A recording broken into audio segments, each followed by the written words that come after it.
What is up, guys? We're going to be changing our blower motor in our 1998 Ford Explorer. I'm Tony Boy Fury.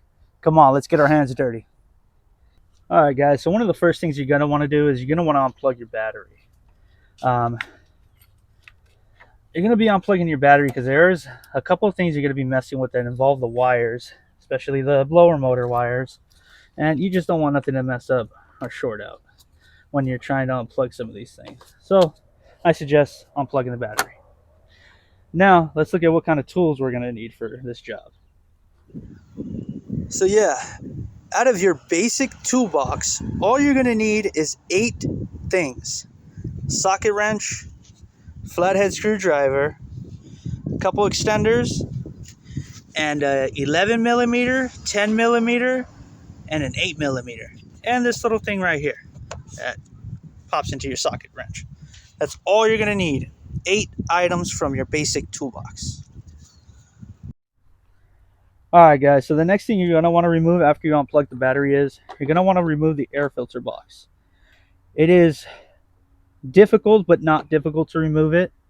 It has these 2 nipples at the bottom, and it has 2 nipples on the side right here. At the bottom right here is 2 holes that you're going to push these things into, and then on the side right here is 2 holes that you're going to push these rubber things into. You're going to want to remove that filter box, and then you're going to want to remove these 2. Well, you're just kind of going to put these to the side. You're going to use a flathead screwdriver to start off from removing the air filter box. You're going to start off with a flathead screwdriver to remove the top part of your air filter box. Now we're going to start removing these 2 right here in order to get to the fan right here to replace our blower motor fan. All right, let's start removing. All right, so now we're going to remove this. Oh, well, not remove it. We're going to adjust all this and this to the side this way, pushing them this way. The first thing you're going to want to remove is the nut tube here. The sizes you're going to need for this one and this one. This one, it's 2 different sizes. You're going to need the 10 millimeter and the 11 millimeter to unbolt the coolant one. There's a nut at the bottom. That's the that's the 11 millimeter size right here. Yep, that's the 11 millimeter size for the one straight down. There's another one straight down right here that you're going to need that 11 millimeter size as well. Then the 2 that are up against the car this way, they're going to be a size 10 millimeter. Those are 10 millimeters going this way. You could also, if you're not able to get to the 10 millimeter socket this way, because this is in the way, you could loosen up one of the bolts right here and just kind of slide it, and it moves out of the way. There's two bolts holding it. You just could loosen up one. For this one right here, this one's also going to be a size 10. It's a 10 millimeter. We're going to loosen up this one first. Take it, unplug the wire, and we're just going to put it to the side right here.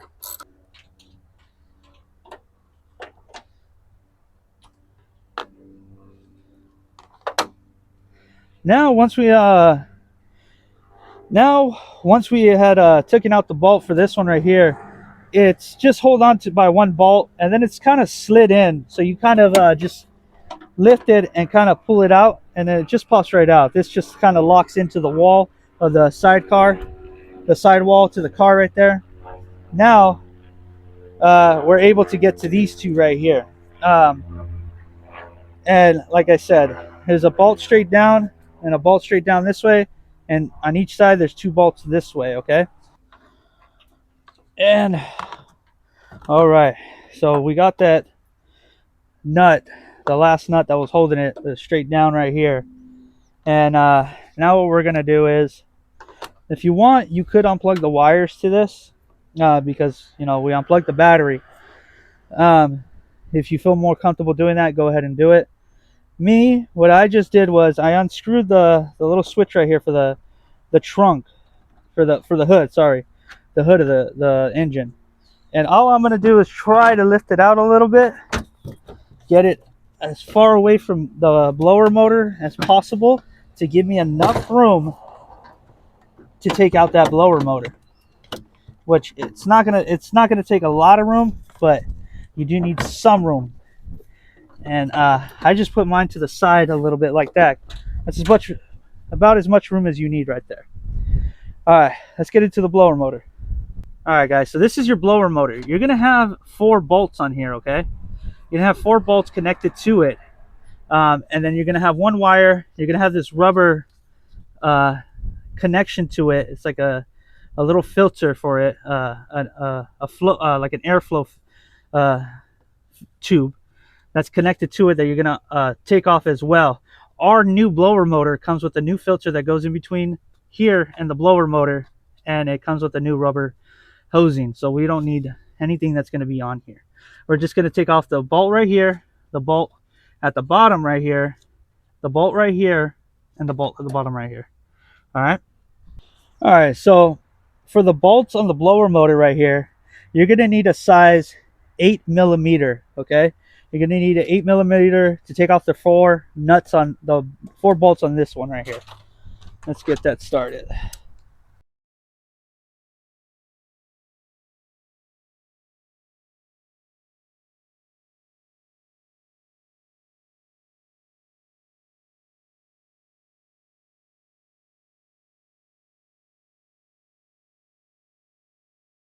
Now, before we get that last bolt out, this is the little rubber thing that I'm talking about that it comes with. Just a little tube that connects to the fan. You could save it and use it. This one's still good, but my new one that I bought, it comes with one. So I'm going to use the new one.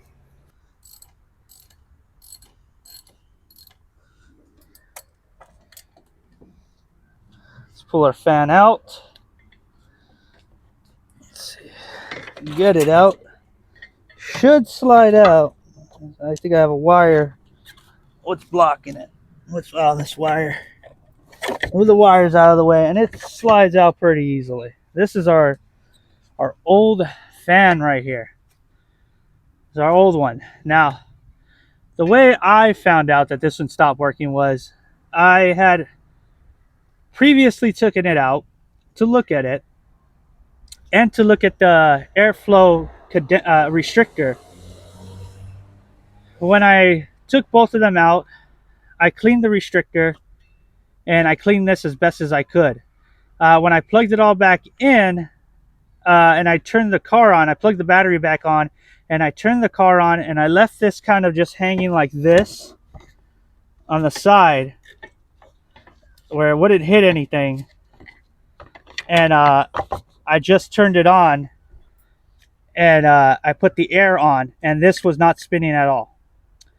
I left it on and I came back and I lifted it a little bit, and with my socket wrench I smacked the side of it right here pretty hard. I just went, and it started spinning.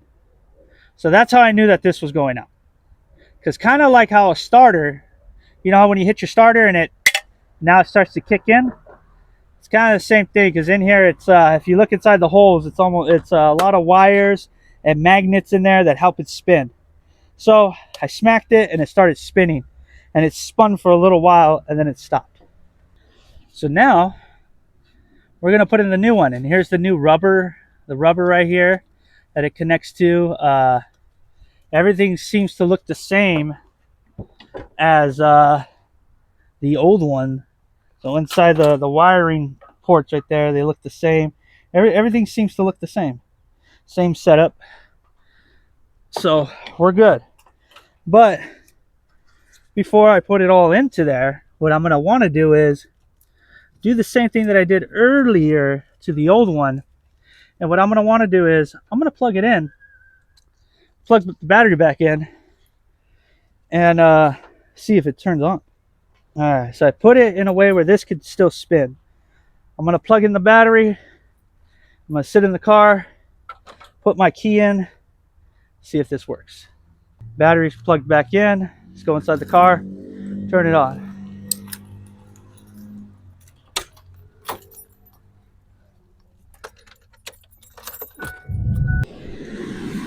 And yeah, it was the fan, like I told you. Now that our fan is blowing, let's put it all back together and turn off the car and unplug the battery again. Alright guys, so now we know that the new one works. Let's put it all back together now, slide everything in, reassemble this whole thing, and yeah, so before we put it all together, there is this rubber hose, right? Make sure what you do is you have the rubber hose wrapped around inside of here, okay? It's going to be inside here, this little rubber tubing, okay? This, you see this big old gigantic hole right here? This slides in that hole, and you can see it has little divots right here. So what it does is you just push it in, and it should sit nice and neat in there. Now this right here, the end of this hole, you'll see another hole connected to the restrictor, okay? Next to the restrictor, you just push it over that hole, and this little nipple pushes into a hole right next to it, okay? Make sure you push this part in and it connects, okay? So that fits perfectly. Let's put it all back together. Just do everything in reverse. And like movie magic, and boom, just like that with movie magic, we have everything put away. Everything's back to where it's supposed to be. Let's see. I could feel the motor in here spinning. It's good. I could also hear it kind of spinning. And yeah, let's check inside the car to see how it feels. And we are inside the car now, and damn, does that thing feel good. It's blowing pretty good. I don't know if you can hear it. Put the mic right next to it. You might hear it. You might hear it now, but yeah, that thing is blowing nice cold air. Oh man, the thing I need to fix though next is the inside of the glove compartment is the flap that changes it from hot to cold. So mine's an automatic. The flap is broken. That's how come you're hearing like a thudding noise going on. It's skipping. Right now it's stuck on cold, which I'm happy with it stuck on cold because right now we're heading into summertime over here in California. So yeah, I'm just very happy that now my car has nice, so cold air coming out of it.